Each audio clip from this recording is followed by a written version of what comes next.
Hello तो दोस्तों, स्वागत है फिर से ऑप्शन ट्रेडिंग के यहाँ पर चैलेंज में, जहाँ पर दोस्तों हमने रखा है मात्र 7 दिन का चैलेंज। और दोस्तों हम 7वें दिन यानी कि संडे को हम अपना पीएनएल शो करेंगे।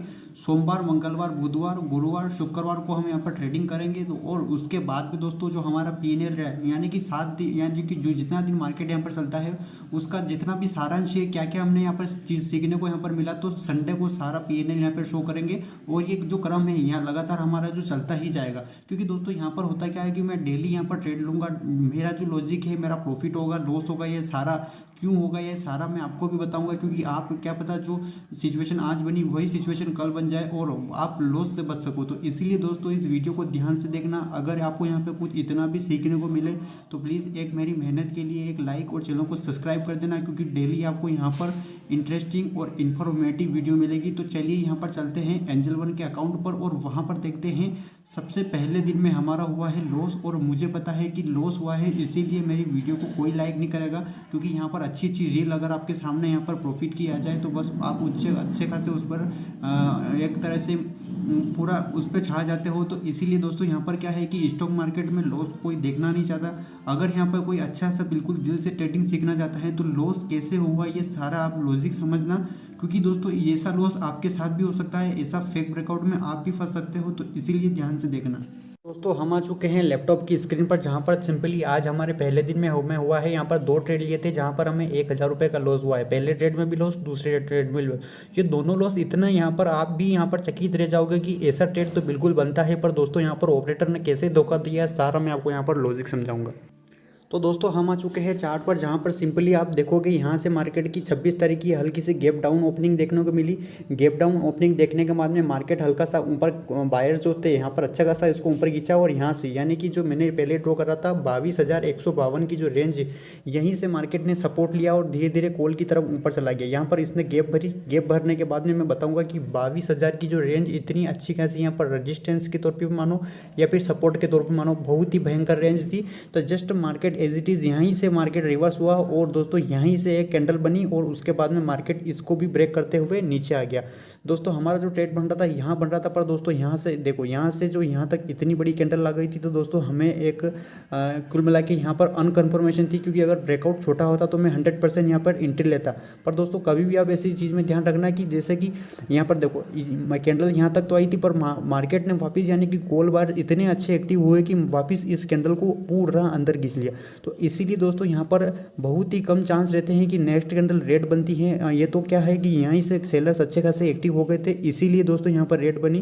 पर बहुत रेयर ऑफ द केस में क्या होता है कि यहाँ पर जितना अच्छा यहाँ पर रिजेक्शन लगता है, जस्ट सेकेंड कैंडल 100% रेड बनती है।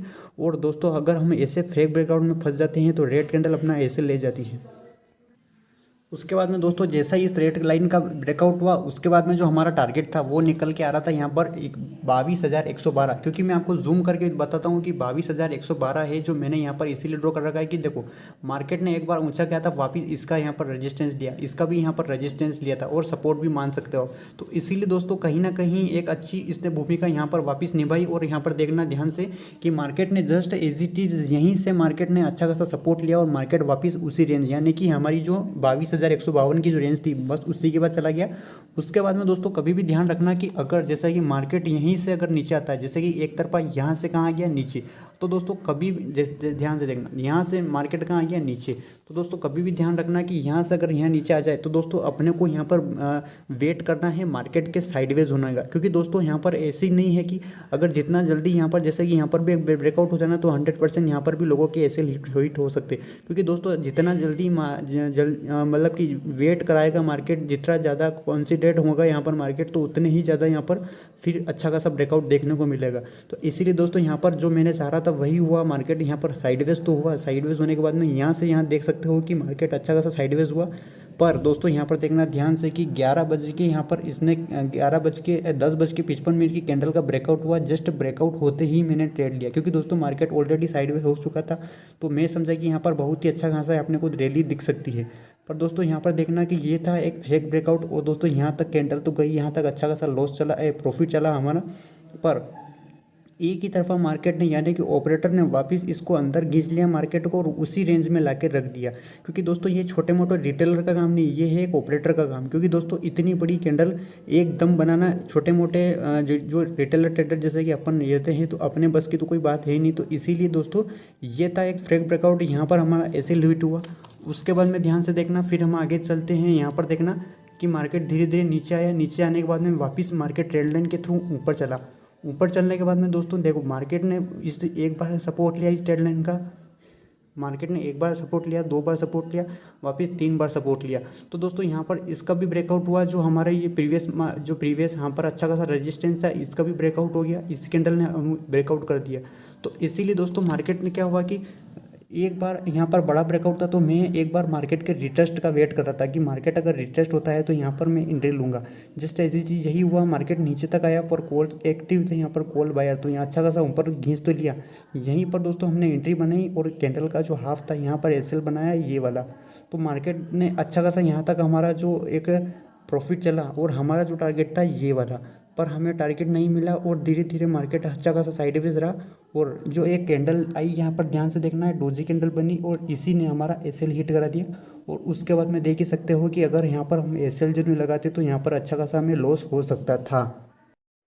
तो दोस्तों आपने देखा ही होगा मेरा सारा प्रेडिक्शन सही होने के बाद में भी, सपोर्ट रजिस्टेंस अच्छे काम करने के बाद में भी कई बार आपका जो एसएल हिट हो जाता है। तो दोस्तों उसमें ना तो आपकी गलती रहती है, ये सिर्फ एक ऑपरेटर का ही गेम रहता है कि एकदम मार्केट को बहुत ही जल्द नीचे डाल के वापस कैंडल का रिजेक्शन इतना अच्छा लगा देता है कि हमारे जो हम जानते हैं कि यहाँ पर अच्छा खासा ब्रेकआउट हुआ है और उस ब्रेकआउट में हम अच्छा खासा एंट्री ले लेते हैं। पर दोस्तों वो फेक ब्रेकआउट रहता है और उसके बाद में मार्केट में कैंडल रिजेक्शन लग के वापस अच्छा खासा ऊपर या फिर विपोजिट साइड या अगर अब जा रहा है तो नीचे आ जाएगा, नीचे जा रहा है तो ऊपर आ जाएगा। ऐसा ही यहाँ पर चलता है दोस्तों। ये छोटे मोटे रिटेल का काम नहीं रहता है, बड़े बड़े जो इंस्टीट्यूट रहते हैं वो इकट्ठा पैसा डालते हैं, उसी के कारण यहाँ पर अच्छा खासा अपने को यहाँ पर जो लॉस होता है। तो इसी का यही कारण है। तो इसीलिए दोस्तों यहाँ पर होता क्या है कि अपने को ऐसे फेक ब्रेकआउट में नहीं फंसना है। अगर यहाँ पर ऐसे छोटे मोटे ब्रेकआउट होते हैं तो अपने को इस चीज़ को वॉच करना है कि हल्का सा मार्केट नीचे जाए या फिर ऊपर जाए, तब तक अपने को यहाँ पर वेट एंड वॉच करना है।